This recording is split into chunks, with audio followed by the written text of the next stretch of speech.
IsReal News. This is the midday brief for Friday, April 10th. A reported direct hit on a home in Israel's northern city of Kiryat Shmona. Emergency crews say the building sustained significant damage and a fire broke out at the scene. No injuries are reported. Meanwhile, sirens sounded across the western Galilee, including Nahariya, Rosh Hanakra, Shlomi, and nearby communities. Some of the incoming rockets were intercepted, while others fell in open areas.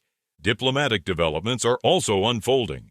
A Saudi media report says a ceasefire between Israel and Lebanon could be announced as early as tomorrow, following intensive international efforts. The reported ceasefire would be framed as a goodwill gesture ahead of expected negotiations scheduled for Tuesday. At the same time, tensions remain high ahead of U.S.-Iran talks. President Donald Trump posted a series of messages criticizing Tehran, saying Iran does not understand that it has no real leverage except temporarily disrupting global shipping routes. He added that the only reason Iran remains alive, in his words, is to negotiate.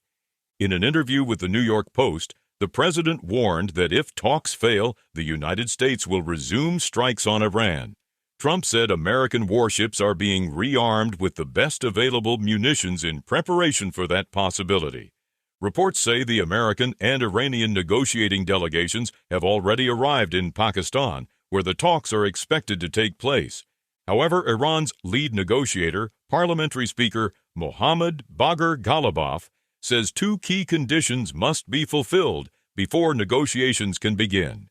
He says those steps include a ceasefire in Lebanon and the release of frozen Iranian assets.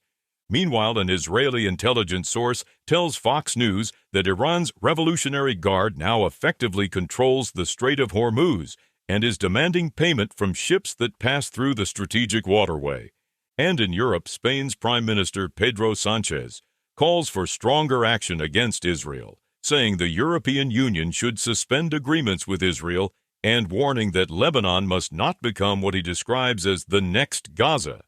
Those are the latest headlines from IsReal News.